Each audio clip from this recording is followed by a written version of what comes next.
Hey guys, tonight we're slipping under the woolen covers of a medieval bed.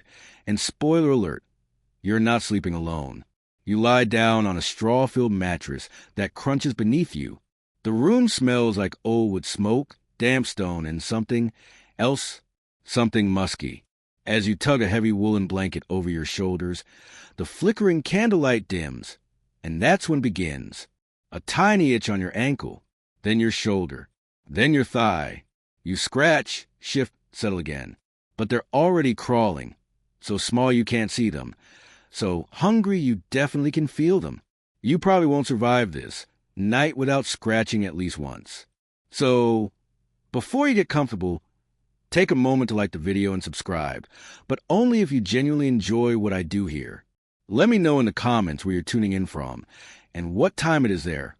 I love seeing the global bedtime club grow. Now, dim the lights, maybe turn on a fan for that soft background and let's ease into tonight's journey together. You begin to drift, but we pull you back just a bit to tell you a truth people have long tried to ignore. Medieval life was itchy, and bed bugs? They were the uninvited guests at every feast, war, and prayer. Imagine you're living in the 13th century. You made it through another long day of toil, plowing fields, tending sheep, dodging the plague, and all you want is a solid night's sleep. You crawl into your modest bed, a wooden frame if you're lucky, with a thin linen sheet and a mattress filled with straw or rags. You think sleep is coming, but you've forgotten the true lords of the chamber. Cimex lectularius, the common bed bug. They live in the seams of your mattress, in the cracks of your wooden bed frame, and behind the stone walls warmed by your own body heat. By night, they creep out like vampires in miniature, drawn by the warmth of your skin and the carbon dioxide of your breath. They don't buzz. They don't crawl across your face in dramatic swarms. They simply feed, gently, quietly, and leave behind a trail of welts and frustration. Now imagine this isn't just one bad night. It's your every night. Most people in medieval Europe didn't have access to regular baths, let alone clean linens or insect repellents. Sanitation was rudimentary at best. Soap was expensive, and laundry took a full day's labor, usually outsourced to riverside washerwomen who had no guarantee of removing pests from the cloth. And here's the kicker. Even if you were wealthy, you were still scratching. Castles had thick, lavish draperies, but those were perfect hiding places. Four-poster beds with thick curtains, luxury hotels for bed bugs. The richer the bedding, the more crevices to nestle in. Historians still argue whether bed bugs ever truly went away, or if humanity simply got used to them. Mentions of little red insects date back to ancient Greece, but their true golden age came in the darkness of the Middle Ages. Fun fact? The Latin name for the bed bug literally translates to bed bug that loves beds. Cimex means bug. Lectularius means bed. Their PR team really nailed the branding.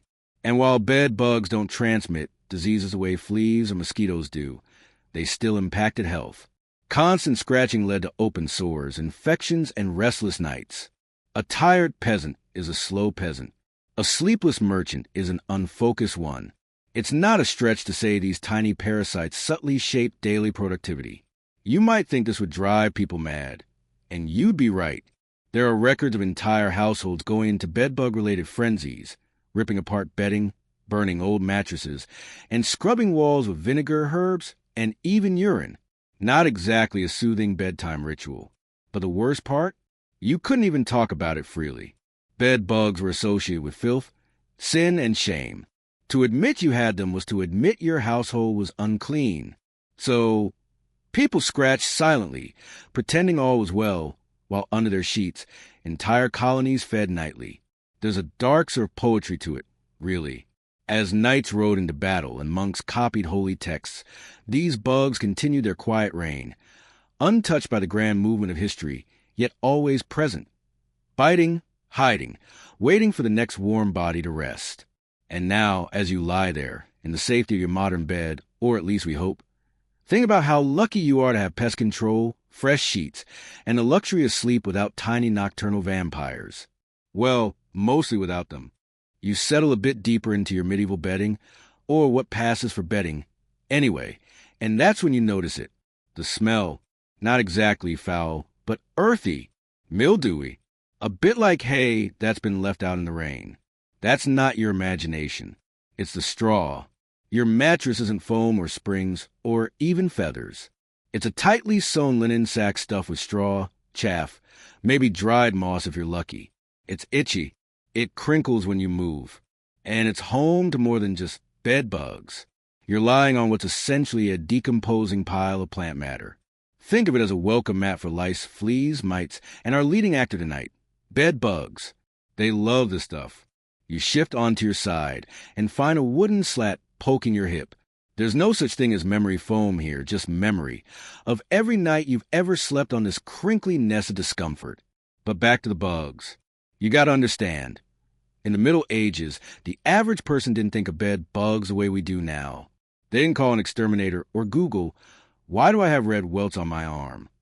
Instead, they assumed it was part of the package, like cold feet or noisy neighbors. Sometimes beds were passed down through generations. Yes, mattresses too. Imagine inheriting not just your grandmother's bed frame, but also her colony of six-legged tenants. Historians still argue whether medieval folks fully understood where bed bugs came from. Some thought they were born from filth. Others believe they materialized out of thin air. The concept of spontaneous generation, the belief that life could arise from inanimate matter, was common. So to them, the bugs weren't invaders. They were just inevitable. You hear a scratching sound from behind the wall. No, not rats.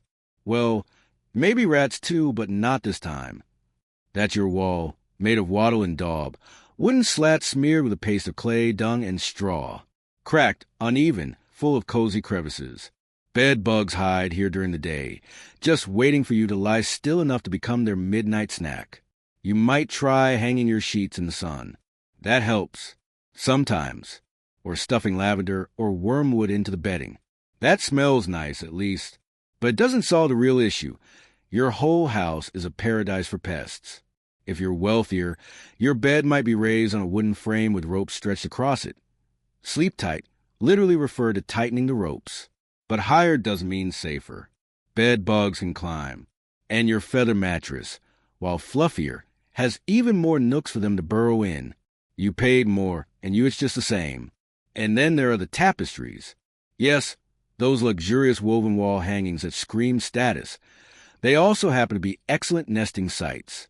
You run your fingers along the embroidered edge and don't even notice the tiny rust-colored dots. Dry blood and bug excrement. They don't just live in beds. You see, they live in the things near beds, behind the headboard, in the seams of your tunic draped nearby, between the pages of a book, if you're literate and lucky enough to own one. Oh, and don't forget the sleeping arrangements. Whole families often share beds.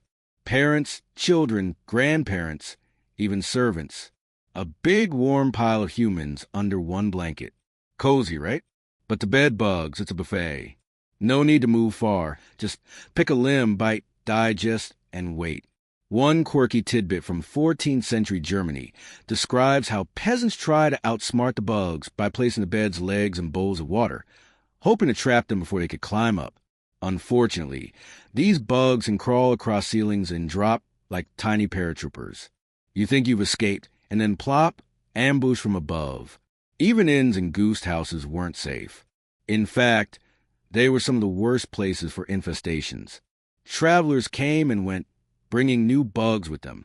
Imagine the turnover. Each guest leaving behind not just coin and crumbs, but eggs tucked in the seams of their travel cloaks. You might try to escape to a monastery, where cleanliness was part of religious ritual. But monks, too, faced their own battles. They slept in rows, on thin pallets, in shared cells. Bed bugs didn't care about piety. They cared about blood. And so you lie there in your scratchy straw sack, knowing full well that the bugs are coming. Again, it's not even worth being angry about anymore. You've scratched so much your skin has developed little scars, like secret tattoos only your body understands. You reach up to blow out the candle. But even in the dark, you know the bugs are navigating toward your warmth. You feel the weight of your blanket, the rustle of straw, and the barely there sensation of something moving. You want to scream, but this is the Middle Ages. Everyone's got bed bugs. What would be the point? You might think royalty slept better than peasants. Silk sheets, feather beds, tapestries thick enough to muffle the sound of night sneezing. But here's the uncomfortable truth. Even kings scratched. You walk through the echoing corridors of a medieval castle, torchlight flickering against ancient stone. Through the arched doorway, you find the royal chamber, a high canopy bed draped in gold-trimmed velvet. A roaring hearth glows nearby. But beneath all that pomp and polish, the same story plays out. Bed bugs snuggled in the folds, waiting patiently for the royal blood buffet. Queen Elizabeth I reportedly traveled with her own bed, not because she feared lumpy mattresses, but because she knew her bed was already infested, and at least they were her bugs. Bringing new bedding meant inviting new colonies. Let that settle in for a moment. Even a monarch preferred familiar parasites over rolling the dice on fresh infestations. Historians still argue whether certain aristocratic rituals, like constant incense burning or hanging furs, were more about pest control than piety or fashion. That pleasant smell of frankincense in the king's chamber could have been to drive out bed bugs, or at least amass the scent of human sweat and decomposing straw they so adored. Royal beds were often so large and high that servants had to use ladders to change the linens. And oh, those linens, embroidered, hand-washed in river water, dried in sunlight and still infested. Because the problem wasn't the sheets. It was everything around the sheets. Wooden bedposts, stuffed pillows, tassel canopies. All luxury, all hiding spots. Imagine crawling into a bed so extravagant it could fund a small village, only to wake with 3 neat red bites in a row. Bed bugs' version of a signature. Even palace maids wrote complaints about it. In dusty household logs from 15th century France, there are records of entire rooms being sealed and fumigated using heated metal pans filled with brimstone. The bugs would pour out from cracks in the walls, scuttling for their lives like tiny ash-colored invaders. And yes, people watched. Pest fumigation was, oddly enough, a sort of morbid entertainment. Medieval bug theater. Now, picture a visiting ambassador arriving in England from some far-off court. He's led to a guest bed layered in velvet and honor, but by midnight, he's flailing in the dark, swatting at invisible enemies.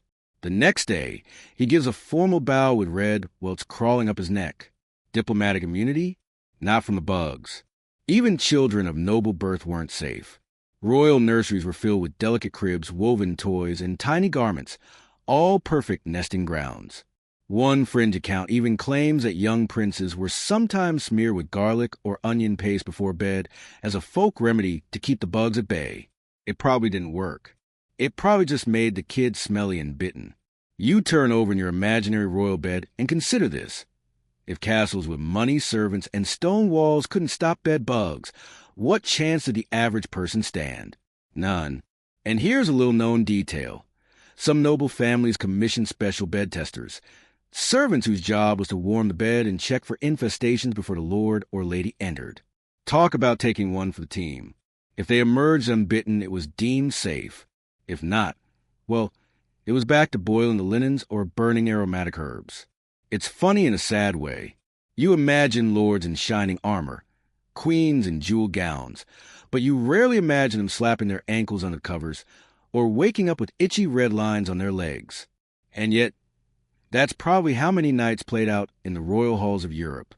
There's a strange comfort in it, isn't there? The idea that no matter how many crowns you owned, bed bugs didn't care. They didn't discriminate. To them, all humans were warm, edible, and too slow to escape. So as you lie there, half asleep in your imaginary palace, you wonder what tomorrow will bring. Another ceremony? A royal hunt? Maybe a wedding feast?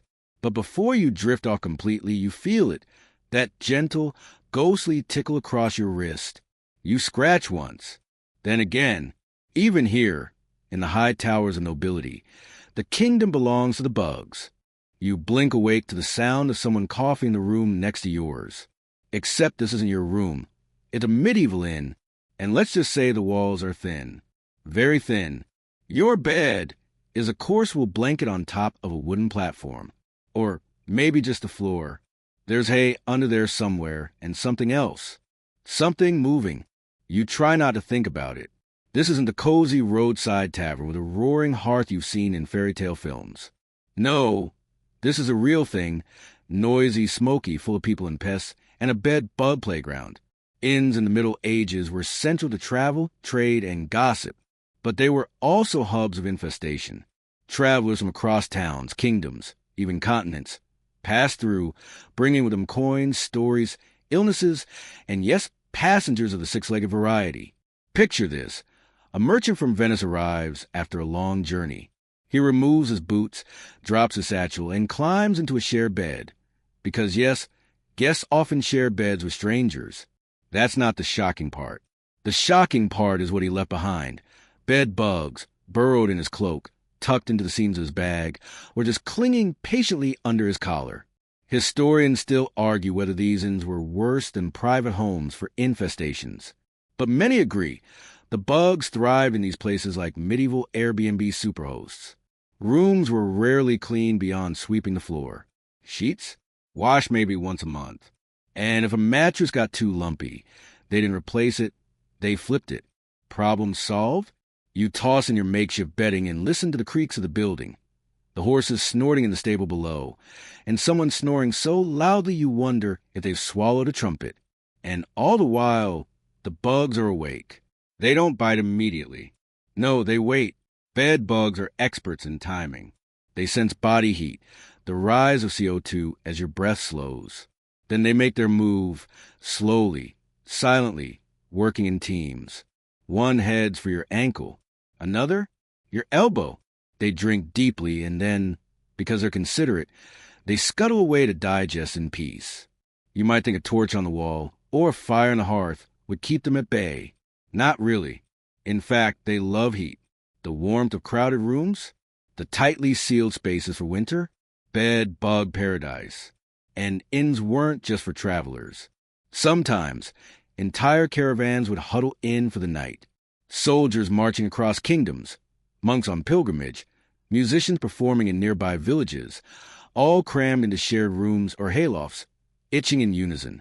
One fringe tale from a 14th century French traveler recounts an inn so infested that guests slept standing up, leaning against the wall with cloaks over their heads. Was it true? Probably not. But it gives you an idea of the reputation these places had. You didn't check in for luxury. You checked in because it was better than sleeping in the rain. Barely. Some inns attempted pest control. They might sweep burning herbs through the hallways or sprinkle ashes around the bed legs. But bed bugs are tenacious. You kill 10 and 20 hatch tomorrow. The eggs are tiny, sticky, and invisible to the medieval eye. And there's a darker side. You overhear a woman whispering about the night demons, superstitions born of these restless, itchy nights. Some believe bedbug bites were caused by evil spirits. Others said they were punishment for dishonesty or impure thoughts. You feel a twinge of guilt for that stolen apple last week. Did the bugs know? Even the clergy had opinions. In some texts, bed bugs are likened to the sins of man. Small, numerous, hard to see, and always waiting for the lights to go out. Poetic, maybe. Helpful? Not at all. You shift again, try not to scratch your arm, but the damage is done. Your skin's raised with bites, some swelling already. The innkeeper might offer you some vinegar soaked cloth if you ask, or perhaps a paste of crushed garlic and lard. Another folk remedy. You pretend it helps. One quirky note from a traveler's journal describes bed bug songs, chants or lullabies sung by patrons to distract themselves from the biting long enough to fall asleep. Let them feed and fly away. One verse says, "For I need sleep before the day." You won't sleep much tonight, but you will remember the feeling of this place.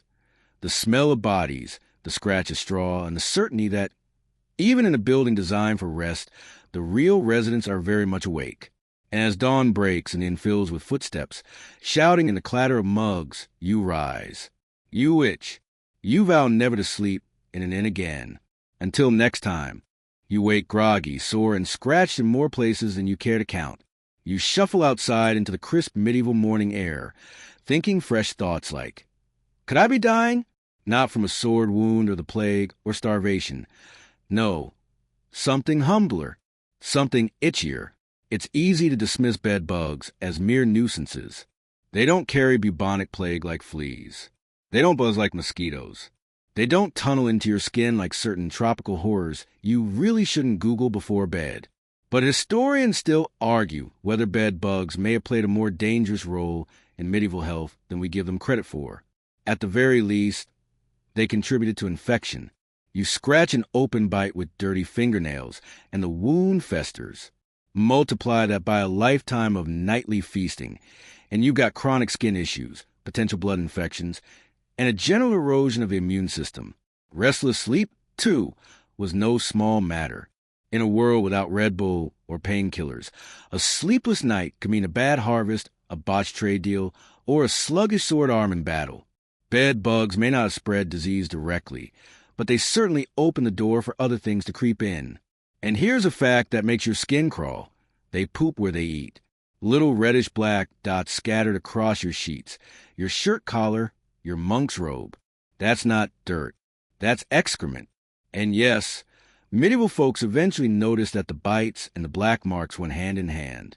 But most didn't connect the dots, literally or figuratively. Instead, they leaned into ritual. You walk past a village shrine where someone has left herbs and dried lavender, not for decoration, for protection. Because whether it was bed bugs or demons or sin, people were desperate to sleep without being bitten. The church offered its own interpretations. Some clergymen declared bed bug infestations a form of moral punishment, like boils or locusts in biblical times. Others saw them as metaphors for the devil, small, persistent, hiding in darkness. You can almost hear the sermon. Beware the creature that feeds in silence, that leaves no wound until dawn. But not everyone spiritualized it. Monks and apothecaries began experimenting with remedies. Oils from rosemary, mint, or pennyroyal were crushed and rubbed into wooden bed frames. You pass one such monk now, grumbling about how bed bugs ruin his parchment again. He smells like vinegar and regret. A few more educated types speculated on transmission. Could bed bugs travel in hair, on fabric, through the air? One fringe medical manuscript even suggested that sleeping too much encouraged bugs to multiply in your blood. So naturally, some began sleeping less, trading physical rest for paranoia and exhaustion. Modern science knows better. Bed bugs don't transmit plague, typhus, or smallpox, but they did and do spread misery. One 15th century household log even refers to them as the sorrow beneath the sheets. Poetic, right? Kind of makes you want to check your mattress one more time. Meanwhile, the growing towns of Europe became pressure cookers for infestations. Narrow alleys, overcrowded tenements, and the booming textile trade meant more cloth, more bodies, and more bugs. Tailors sometimes refused to repair garments from certain homes. Not because of class, but because of creepy-crawly contamination. Still, few people had the luxury to care. When your daily life included harvesting rye, surviving feudal taxes, and avoiding the occasional witch hunt, bed bug bites feel like background noise. But make no mistake, they mattered. Sleep was precious. Without it, your mood soured, your judgment slipped, your body weakened. Chronic insomnia in the Middle Ages wasn't just inconvenient, it was dangerous. And these tiny nocturnal pests stole it, night after night after night. You walk past a woman dabbing honey onto her child's swollen arm. A bite, maybe from a flea, maybe a bed bug. She's not sure, and she doesn't have time to care. All she knows is that the child cries every morning, scratching until the skin breaks. One quirky historical note: some healers believe bed bug bites could be used as a treatment. That's right. In rare cases, people deliberately allowed themselves to be bitten, thinking the bugs could draw out bad humors or balance hot and cold bodily fluids. Science? No. Desperation? Absolutely. And even in places where hygiene was relatively prioritized, monasteries, universities, noble households, the bugs still found a way. You start to realize something a bit unsettling. These creatures didn't just survive history. They fed on it. Every war, every marriage, every feast. They were there, silent, persistent, waiting for the lights to go out. And as you wander back to your scratchy, sun-warmed blanket, you remember, the real terror wasn't the battlefield or the dungeon. It was the mattress. Because no matter your status or your sins, you were dinner. You stare at your mattress. You've beaten it with a stick, shaken it, cursed at it, even whispered to it like it's holding secrets. And it probably is. But nothing works. The bites return every night like clockwork. So now you're getting creative. In medieval times, pest control was less science and more sorcery meets kitchen sink. If it smelled strong or sounded Latin, it was fair game. Enter the war of herbs and heat. You step into a small village apothecary. The shelves are a chaotic shrine of dried leaves, tiny cloth pouches, sticky salves, and a bottle labeled simply, for the crawlers. The scent hits first: mint, vinegar, garlic, maybe a hint of onion? Your nose wrinkles, but you nod. Anything is worth trying.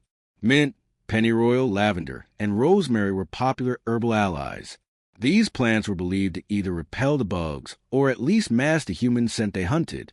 You stuff them into the mattress seams, sprinkle them under your bed, maybe sew sachets into your clothes. Your bed now smells like a salad. But hey, maybe that's what victory smells like. Historians still argue whether these herbs had any real effect or just gave people something to do besides scream. But even modern scientists acknowledge that some essential oils can repel insects. So maybe those monks were onto something with their mint-scented robes. Speaking of monks, some monasteries developed elaborate fumigation rituals. Heated iron pans filled with embers and herbs would be passed under beds or waved through rooms while someone chanted psalms. Was it pest control or spiritual warfare? Depends on who you ask. But let's turn up the heat, literally. Some households tried boiling water treatments. Mattresses were dismantled, straw tossed out, fabric dunked in cauldrons. If you were lucky enough to have a full day of sunlight and no rain clouds, you could dry it before nightfall. If not, well, congratulations. You now have a soggy, steaming mattress that smells like swamp soup and is still infested. A fringe technique in parts of Italy involved placing all bedding inside sealed ovens. Not a cook, mind you, just to heat enough to kill the bugs. The problem? Fire. Many an entire cottage went up in flames in the name of bedtime peace. In wealthier homes, pest control became almost theatrical. Servants were tasked with bed scalding, pouring hot water or even wine along bed frames. Yes, wine. Imagine being so wealthy you could sacrifice Bordeaux to save your ankles. One noblewoman reportedly boiled her sheets in a mixture of vinegar and crushed cloves, then hung them in the orchard to absorb the sun's virtue. You almost want to believe it worked. And still, the bugs returned. You begin to suspect that maybe, just maybe, it's not about killing them all. It's about keeping the upper hand. Like a game of chess where your opponent is small, flat, and really, really into blood. Some people tried building bed traps. One clever and desperate soul described placing small bowls of oil under each bedpost to prevent bugs from climbing up. Theoretically, they'd drown trying to reach you. In practice, it just made the room smell like fried despair. Then there were the magical remedies. Tiny carvings of saints were tied to pillows. Bedposts were scratched with protective symbols. A popular belief held that if you repeated the Lord's Prayer backward while standing on one foot, bugs would flee. What fled, more often than not, was your dignity. And yet, this arms race continued across centuries. One quirky tradition from Eastern Europe. People sometimes slept on woven hammocks instead of beds, suspended from the ceiling, believing the bugs wouldn't climb the ropes. It kind of worked. Until one day, you wake up with a welt on your face. They're evolving. You can't help but laugh. Or cry. It's hard to tell which when you've got garlic paste under your fingernails and a rosemary sprig tucked behind your ear like you're courting a shrub. Still, some of the herbal methods did seem to reduce infestations, at least for a while. Fresh herbs in the mattress could mask your scent. Vinegar washes might disrupt the bug's sense of direction. Heat, applied carefully, could fry them where they hid. But no method was perfect. Most were labor-intensive, temporary, or, let's face it, complete superstition. And that's what made medieval pest control so heartbreaking.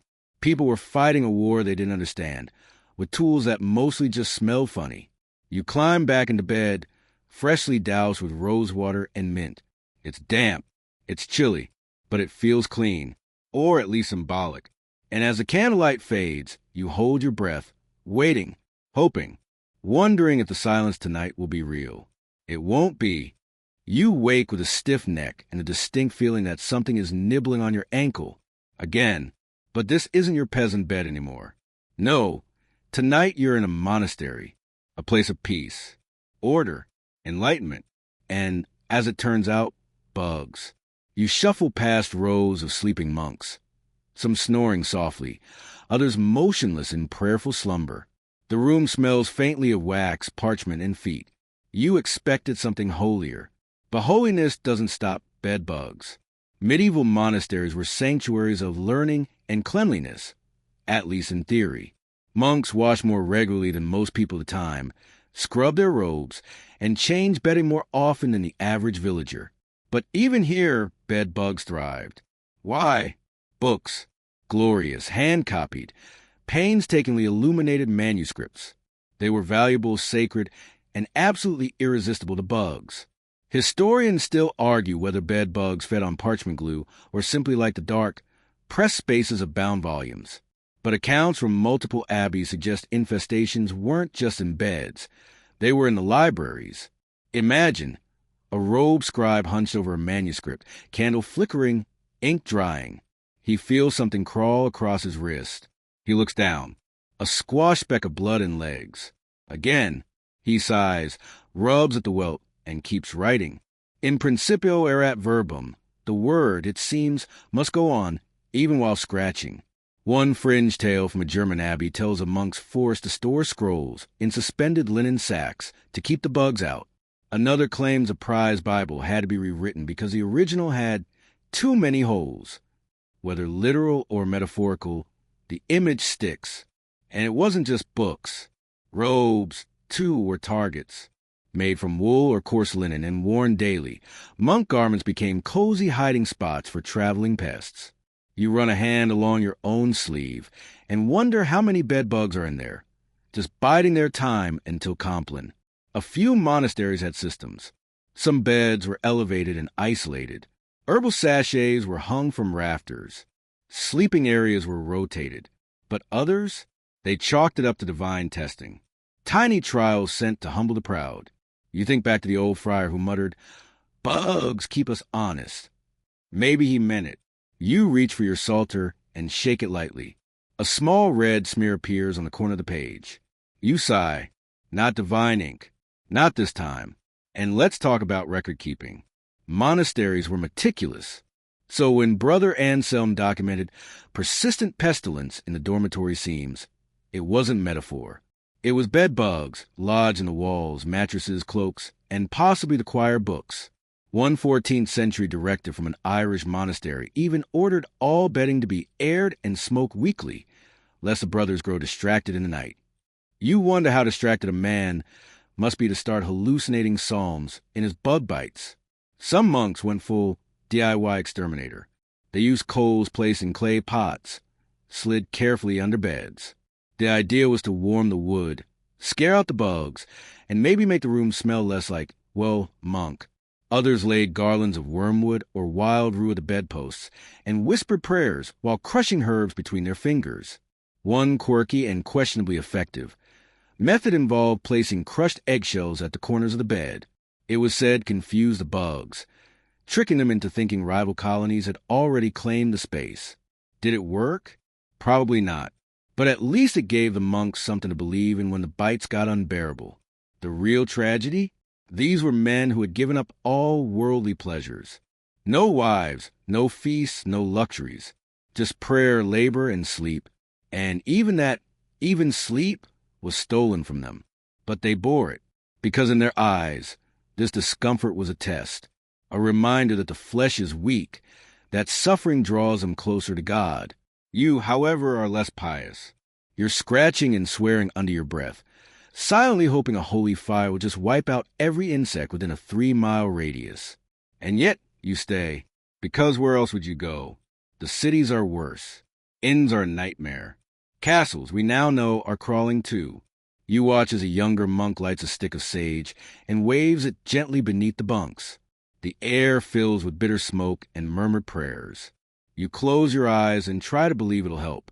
Maybe not tonight, but someday, because if bed bugs could infiltrate monasteries, places of purity and devotion, then truly nowhere is safe. These creatures didn't just survive history, they quietly infused it. And as the first bells toll for matins, and your skin still tingles with fresh bites, you rise. It's time for prayer, for peace, for a moment of spiritual clarity. And maybe, if you're lucky, for a few itchless hours before the next crawl begins. You kneel beside your wooden cot, scratching your forearm absently, half muttering a prayer and half wondering if this is what penance really feels like. Because tonight, something strange is beginning to settle in your thoughts. Maybe these bed bugs aren't just a nuisance. Maybe they're a message.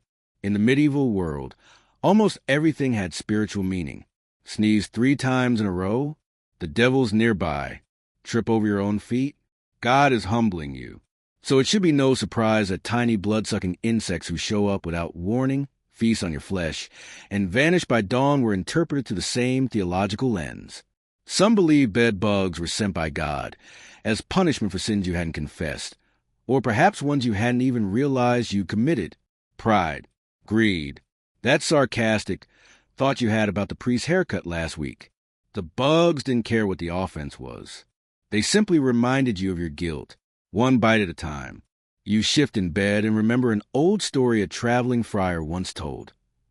About a knight who was tormented nightly by invisible bugs, only to discover later he'd broken a vow made in battle. Once he confessed, the bugs vanished. Just like that. Was it true? Hard to say. But it makes you hesitate before ignoring that next itch. Historians still argue whether these beliefs are genuine or a coping mechanism. After all, it's easier to believe you're being tested by divine forces than to accept your bed is a filth-ridden sponge of insect horror. You run your hand along the wooden headboard and whisper a soft apology for whatever sin brought this upon you. Then you press a small cross beneath your pillow, just in case the bugs are listening.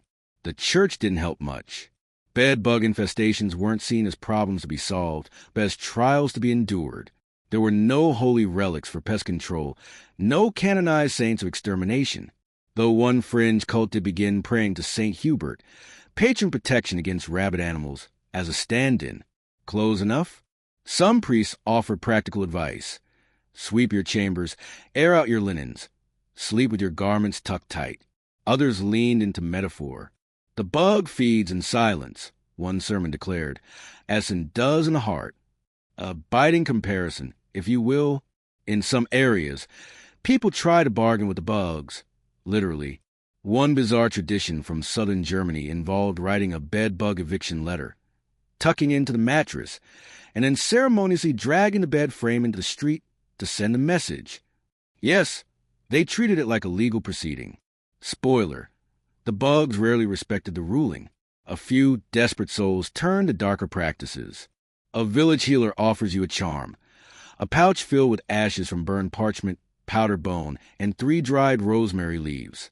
Tie it to your ankle, she says, and they'll feed elsewhere. You want to believe her, mostly because you're running out of options, and your legs are starting to look like a topographical map of irritation. And here's where things get a little creepy. Some monks began to interpret recurring infestations as signs of possession, not full-blown demonic control, but influence. If the bugs kept returning no matter what prayers or potions were used, perhaps they were drawn to something deeper, something spiritual. Maybe the soul was cracked open just wide enough for darkness to sneak in. One whispered tale from a Welsh monastery tells of a novice whose bed bugs never left. He was eventually declared spiritually tainted and removed from the dormitory altogether. No one knows what happened to him, though one theory suggests he became an anchorite, locked alone in a stone cell, safe from sin, and maybe finally from bugs. But even for the less superstitious, the nightly torment of bed bugs took a psychological toll. People spoke of dreams filled with crawling things, of phantom itches during prayer, of waking and not knowing if the blood on the sheet was from a bite or something imagined. And yet there was endurance, because medieval life was full of afflictions. Hunger, illness, war. Bed bugs? Just another trial to suffer in silence, maybe with a soft groan and a resigned scratch. They were part of the rhythm of life, as familiar as church bells and market day. You lie back, tuck your robe tighter around your legs, and whisper one last plea into the dark. Please, not the neck again. But you know they're coming. Of course they are. Because maybe the bed bugs aren't just punishment. Maybe they're proof that you're still alive, still warm, still human. And in the Middle Ages, that was more than most could hope for. You're miles from a monastery now, riding a creaky wooden wagon through the dust-choked roads of the countryside. The wheels groan, the horses snort, and somewhere beneath the bundle of cloth you're using as a pillow, something is moving. You've joined a traveling army. Not a grand one. No drums or trumpets. Just a few dozen ragged soldiers headed east. Some are mercenaries, some just hungry men with swords. You're sleeping under the stars now, which sounds romantic, until you remember that you're sharing blankets with 4 other people, 2 of whom haven't bathed since Pentecost. And here's the thing, wherever soldiers went, bed bugs followed, especially in times of war. It's easy to imagine medieval battlefields as brutal and chaotic, and they were. But it wasn't just the fighting that broke man. It was the sleeping, or rather, the not sleeping. Camp beds, if they existed at all, were simple wooden frames or hay-stuffed sacks spread on bare ground. Tents, reused by countless men across countless campaigns, became traveling tenements for parasites. Bed bugs didn't care if you're fighting for a king, a cause, or just coin. If you were warm and still, you were a meal. Historians still argue whether large-scale wars like the Crusades helped bedbugs spread across Europe more rapidly. What's clear is this. When you put thousands of men into filthy camps, make them sleep in shifts, and roll their blankets up each morning into parasite-packed scrolls, you've got a recipe for long-term infestation. One night wrote of waking up bitten to ribbons during a siege in the Holy Land. Another account from a French squire details how bedding had to be burned and replaced mid-campaign, an expensive and logistically maddening ordeal, but necessary, because nothing lowers morale like being eaten alive before the battle even starts. You sit near the fire with a few soldiers. One's picking at his leg with a dagger. Another is boiling his undershirt in a pot of wine, claiming it drives the bugs out. You raise an eyebrow. He shrugs. Better to drink the wine after it's done fighting. There's no privacy here. No relief. You close your eyes and try to sleep, but the crawling doesn't stop. It never does. And in war, there's no time to deal with it. You can't call a truce to delouse your boots. One particularly grim story from the 13th century tells of a group of archers stationed in a wooden watchtower, so infested that men volunteer for patrol duty outside just to escape the bites. Rain, wind, even the threat of enemy scouts were preferable to the slow itch of midnight. And it wasn't just soldiers. Camp followers, merchants, cooks, healers, even prostitutes, share the same makeshift bedding and the same 6-legged enemies. Bed bugs didn't play politics. They didn't care about banners. They followed heat, fabric, blood. There's a chilling sort of unity in that. A quirky note from a surviving military journal describes a bug day, a designated morning during which all tents were turned inside out and beaten with sticks to flush out the bugs. It sounds almost festive until you picture clouds of insects swarming out like smoke. The smarter commanders try to manage it. Bedding rotation schedules, compulsory washing drills, herbs scattered in tents. But most just accepted the itch as part of the uniform. One night even remarked that bed bugs made us ready to kill long before swords were drawn. That's not a metaphor. That's sleep-deprived madness. You scratch your wrist and look up at the night sky. Stars above, earth below, bugs in between. And you realize you don't need to die in battle. You can just itch yourself to death first. A soldier next to you rolls over and mutters in his sleep. You catch the words just barely. There in my hair again. He's not dreaming. He's remembering. And even when the war ends, if it ends, many of these men will carry the bugs home with them, back to their villages, their beds, their wives and children. The war may end, but the bites keep coming. It's not a glorious chapter of history. There are no songs about bed bugs. No tapestries showing knights scratching their armpits. But they were there, quiet, constant, crawling through the darkest moments of war. You lie back on your damp blanket, tuck your cloak tighter, and think about tomorrow's march. It will be hot, dusty, dangerous. But tonight, the real battle is beneath your skin. The war is behind you now, but the bugs, they've made themselves at home. You're back on the road, this time as part of a merchant caravan weaving to the trade routes of Europe. Silk, spices, furs, glass. Everything of value moves along these dusty arteries of commerce. And tucked quietly into every bale of cloth and rolled carpet is a stowaway with 6 legs and no ticket. Bed bugs are the ultimate hitchhikers. You sleep beside a crate of Italian velvet, rubbing your sore shoulders from a day of walking and bargaining. It's a better setup than the battlefield. Less screaming, more wine. But as night falls, you feel again that soft, traitorous tickle along your shin. You already know what it is. Trade brought wealth, knowledge, and flavor to medieval Europe, but it also spread parasites like wildfire. Historians still argue whether the expansion of trade across the Silk Road and Mediterranean directly accelerated bedbug migration, but the timing is suspicious.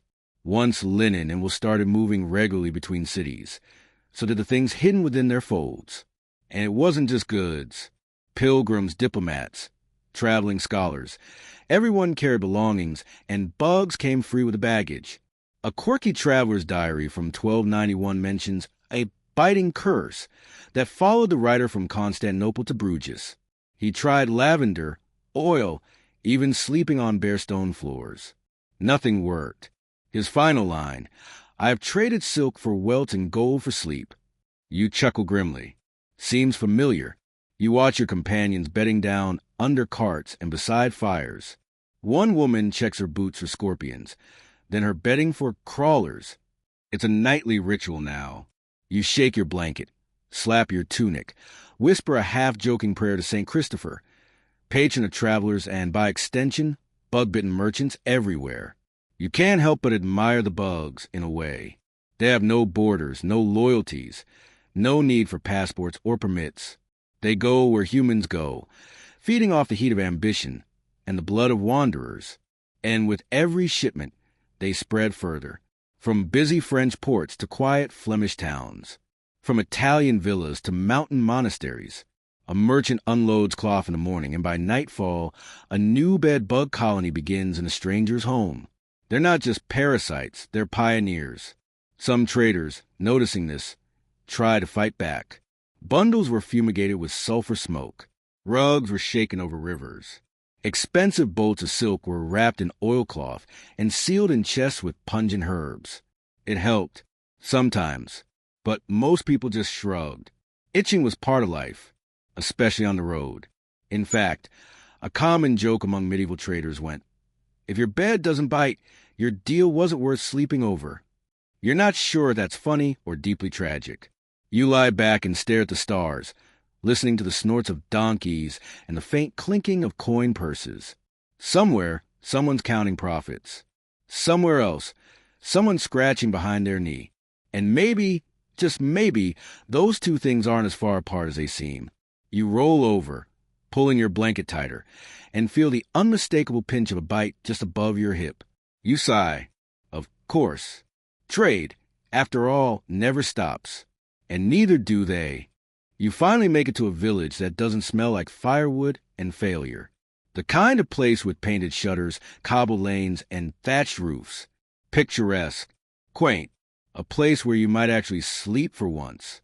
You duck into a rented room, modest but solid, whitewashed walls, a low wooden bed with a wool-stuffed mattress, a hearth crackling in the corner.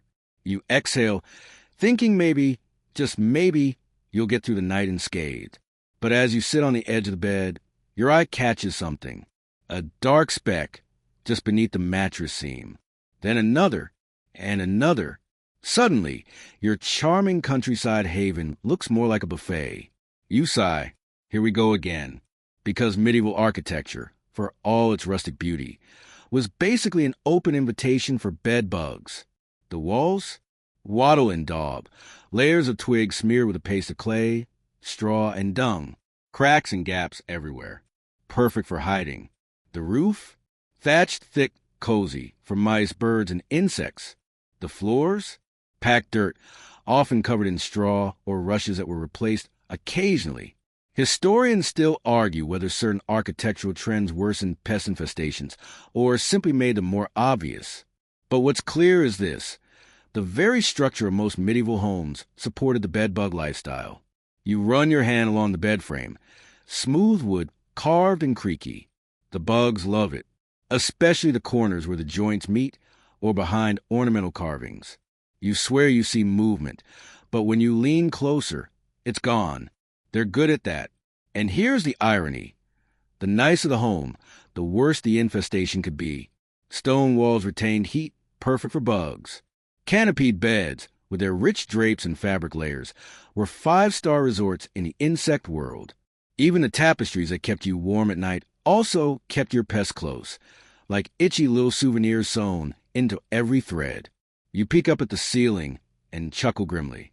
Bed bugs have been known to crawl along rafters and drop onto their sleeping victims. Think of it as medieval skydiving. With teeth, a quirky design solution once used in certain Dutch towns involved smoothing the walls with lime plaster, then painting them with milk and herbs. Supposedly this deterred bugs.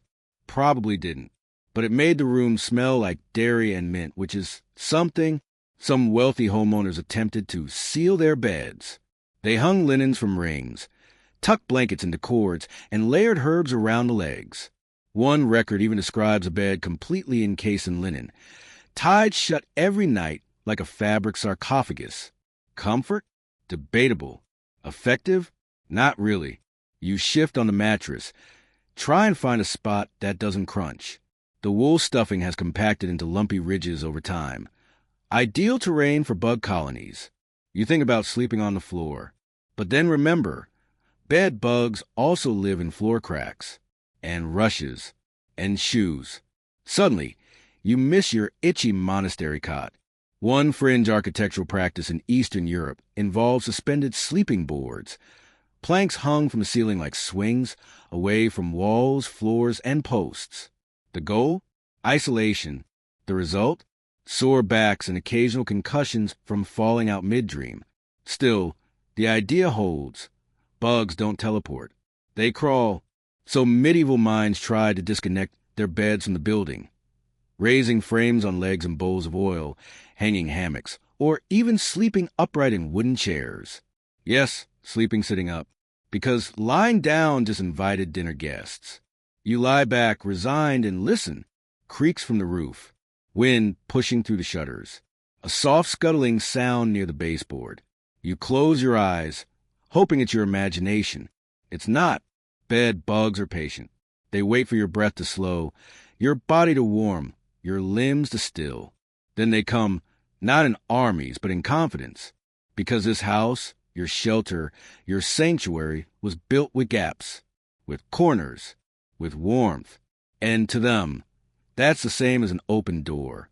You think about the last few weeks, castles, monasteries, battlefields, trade roads, and one uncomfortable truth emerges. Everyone itches, rich or poor, noble or peasant. Everyone wakes up with those same red welts and muttered curses. But not everyone handles it the same way. Tonight, you're sharing a communal sleeping hall with a family of 5, a blacksmith's apprentice, and an old woman who talks in her sleep. You lay on a blanket stuffed with hay, and sigh as the rustling starts beneath your ribs. Again, you start to wonder, how did different classes deal with this daily bite-sized nightmare? In the poorest villages, there was little choice. Families often slept in the same bed, or on shared pallets laid on packed earth floors. They had no extra linens, no dried herbs, no vinegar baths. If your mattress was infested, you flipped it.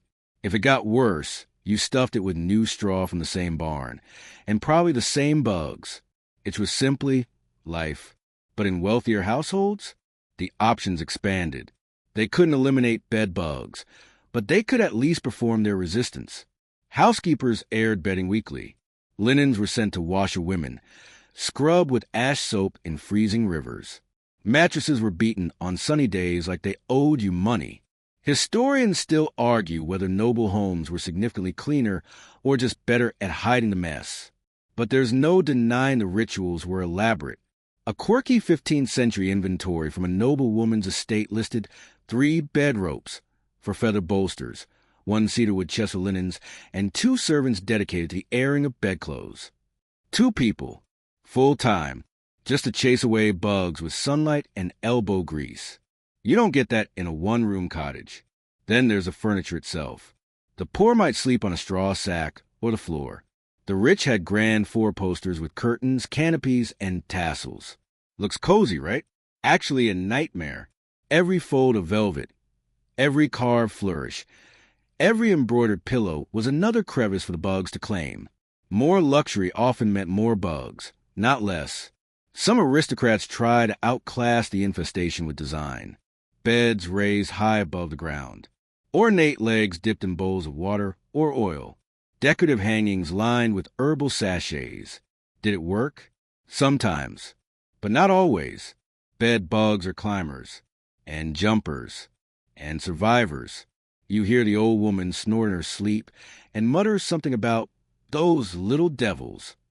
She's not wrong. You feel one now, crawling just under your collarbone. You swat at it, catch nothing, and whisper a half-laugh into the dark. This is normal now. Some middle-class townsfolk had their own solutions. Households might rotate sleeping rooms, letting one air out while using another. Beds were placed away from walls, with all 4 legs isolated, like a floating island in a sea of scratchiness. A charming little detail. In parts of Germany and the Netherlands, people painted bed frames bright red or blue, believing the color would deter bugs. Science? Nope. But stylish? Definitely. Even clothing played a role. Wealthy individuals might sleep in long linen nightshirts, tucked in tightly like a suit of anti-bug armor. Peasants often slept in the same clothes they wore all day, dusty, sweaty, and bug-friendly. One merchant journal from Bruges complains that his imported linen sheets scratch more than soothe, and blames a washerwoman. But odds are it wasn't the linen. It was what lived in the linen, or under the bed, or behind the wall. You start to accept a painful truth. The bugs in care of your home had paintings or pig pens. To them, your blood was currency, and everyone paid the same price. The social divide showed not in who had bed bugs, but in how they reacted to them. The poor lived with it. The rich made servants live with it for them. And the middle, they innovated. 1 bowl of vinegar, an awkward bed placement at a time. You stare at the ceiling. Cracked plaster, a dark beam overhead, maybe a spider in the corner. You imagine a grand palace somewhere, with a royal bed covered in gold thread and mint leaves. But you know the truth. They're scratching there, too. You lie in the dark, half asleep, and suddenly feel a soft whisper against your neck. Not breath, not wind. You jolt. Nothing's there. Or maybe something was. You're not sure anymore. Because tonight, you're not just dealing with bugs. You're dealing with the stories they left behind. In medieval Europe, the line between fact and folklore was as thin as a bedsheet, and twice as easy to tear. And bed bugs, despite their quiet nature, crawled into the imagination just as easily as they crawled into beds. You hear it first from a child whispering under the blanket next to you. Don't let them bite your toes, she says, or you'll dream of fire. You raise an eyebrow. Fire? That's what they say, she shrugs. If they bite your toes, your soul heats up. A strange idea, but it's one of many. Bed bugs slipped into folklore across regions. Some call them shadow drinkers.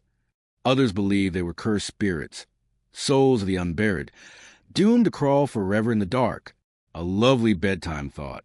Historians still argue whether these stories arose from actual beliefs or were simply cautionary tales spun by exhausted parents.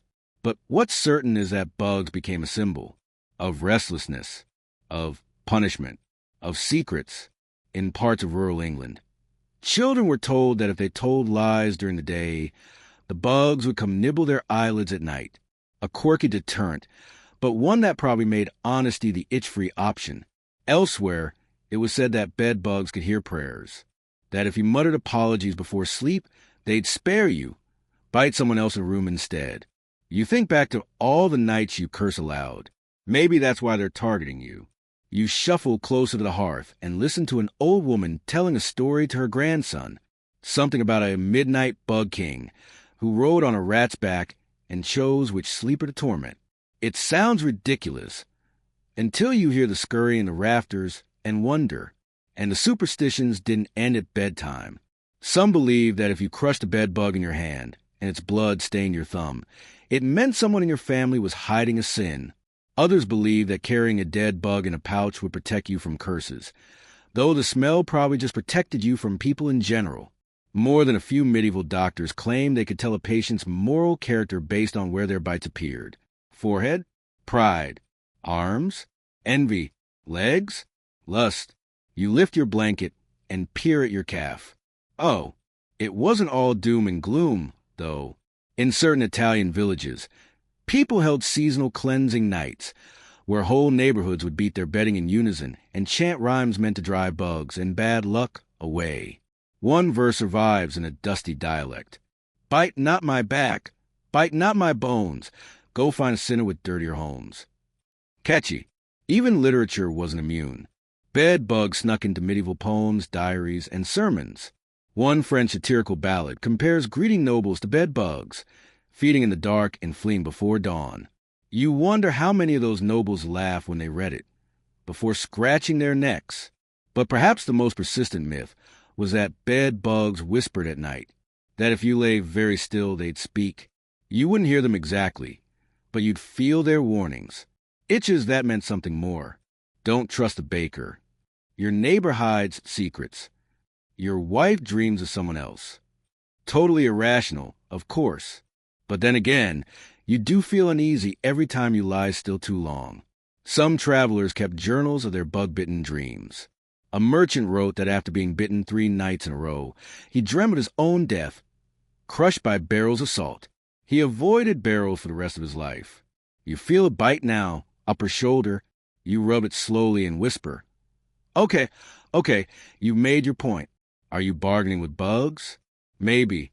But in a world filled with mystery, pestilence, and poor lighting, tiny creatures with big consequences earn their legends. You pull the blanket tighter, tucking your hands beneath your arms like a child trying to stay hidden from monsters. Except these monsters don't roar.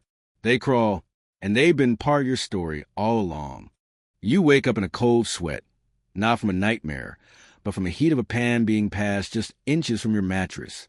The innkeeper mutters apologies. Just a bit of brimstone, he says, waving a shallow iron dish with smoking herbs and glowing coals. You cough, wave away the smoke, and try to pretend this isn't normal. But it is. Welcome to the world of medieval pest control. The prequel to pest control, really, before raid, before exterminators, before science. This was personal. Tonight, you meet the exterminators of the old world. They didn't wear jumpsuits or carry spray cans.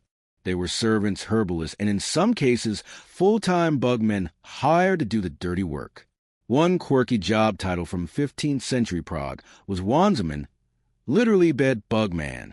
He'd arrive with bags of sulfur, pans of hot coals, and a face like someone who'd seen too much. You'd think this was all guesswork, but some of it worked. Heat, for example, is one of the few reliable ways to kill bed bugs. And medieval folks, through trial, error, and sheer desperation, figured that out. They'd heat bed frames with metal tools, stuff mattresses in hot ovens, hang linens above smoking pits. One technique involved tossing all bedding into a copper washtub, adding a splash of vinegar, and then boiling it for hours. Yes, your sheets would shrink, but your soul might finally rest. Historians still argue whether these methods were widely effective or simply placebo wrapped in steam. But in communities that could afford it, the practice became ritual. And the really inventive folks, they started building traps. Clay bowls were placed under bed legs, filled with oil or ash to prevent bugs from climbing up. People dusted their floorboard with flour to track insect footprints. One clever soul from Venice glued feathers along the sides of his bedposts, hoping the bugs would get tangled in them like tiny, bloodthirsty Icaruses. And then there were the catchers. Yes, there were people who claimed they could lure bed bugs out by sleeping on a cot with a bowl of hot blood nearby. As the bugs emerged, the catcher would use a heated spoon to burn them one by one. Grim? Yes, but weirdly satisfying, you imagine. You try not to think too hard about the implications of lying still, voluntarily acting as bait for a nightly roast. But hey, someone had to do it.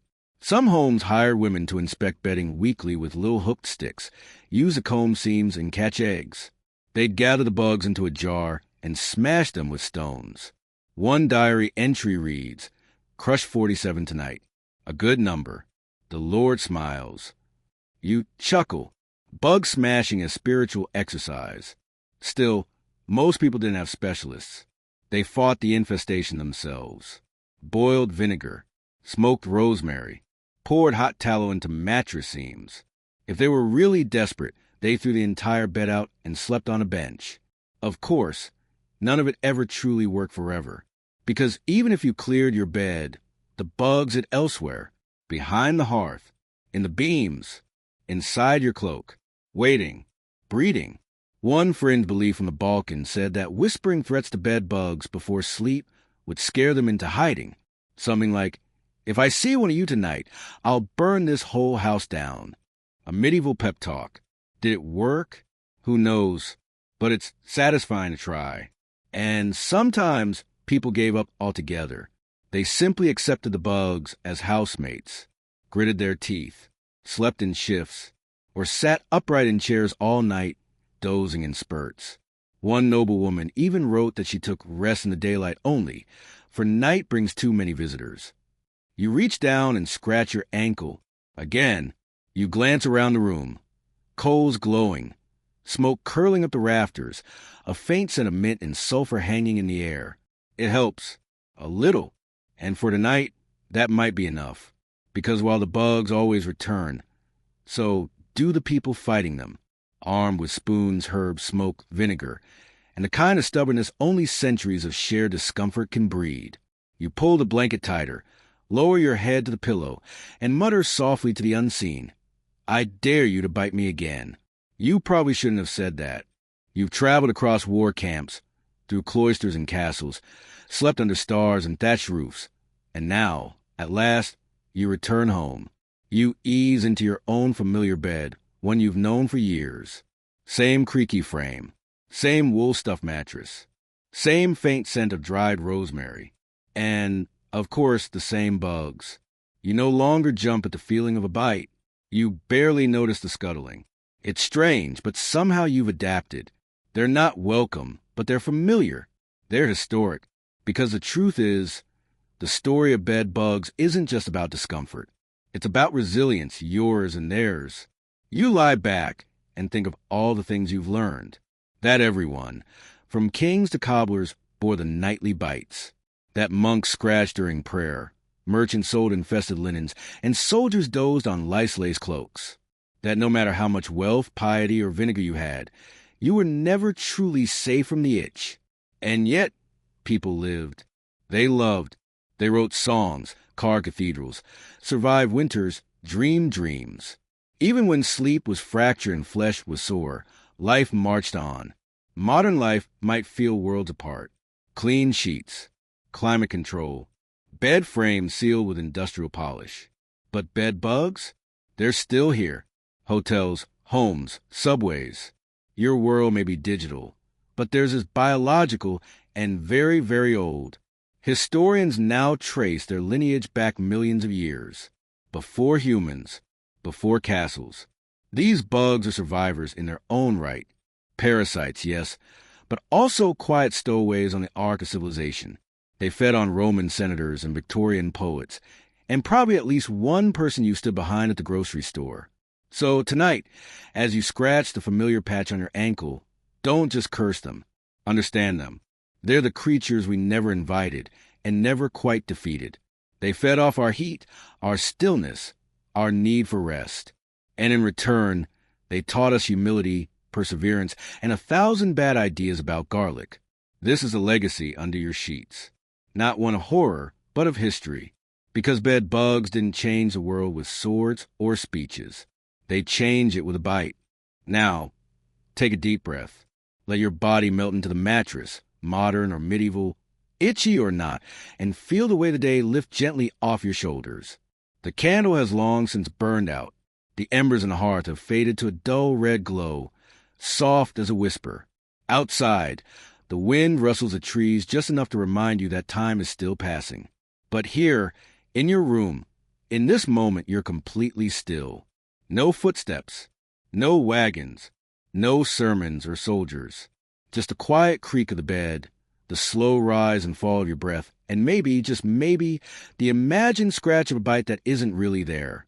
You walked a long path tonight, through centuries of restless sleep, through myths, through smoke and superstition. And now, at the end of it all, you realize the world has always been imperfect. No era had all the answers. No bed was truly untouched. But people still found ways to rest, to endure, to laugh through the itching and rise again at dawn. Let that comfort you, because whatever small discomfort you face, you are part of an ancient rhythm, stretching back to straw-filled mattresses and whispered prayers in the dark. And tomorrow, like them, you'll rise. For now, rest. You're safe. The lights are off. The story is over. Sleep well, and I'll see you in the next dream.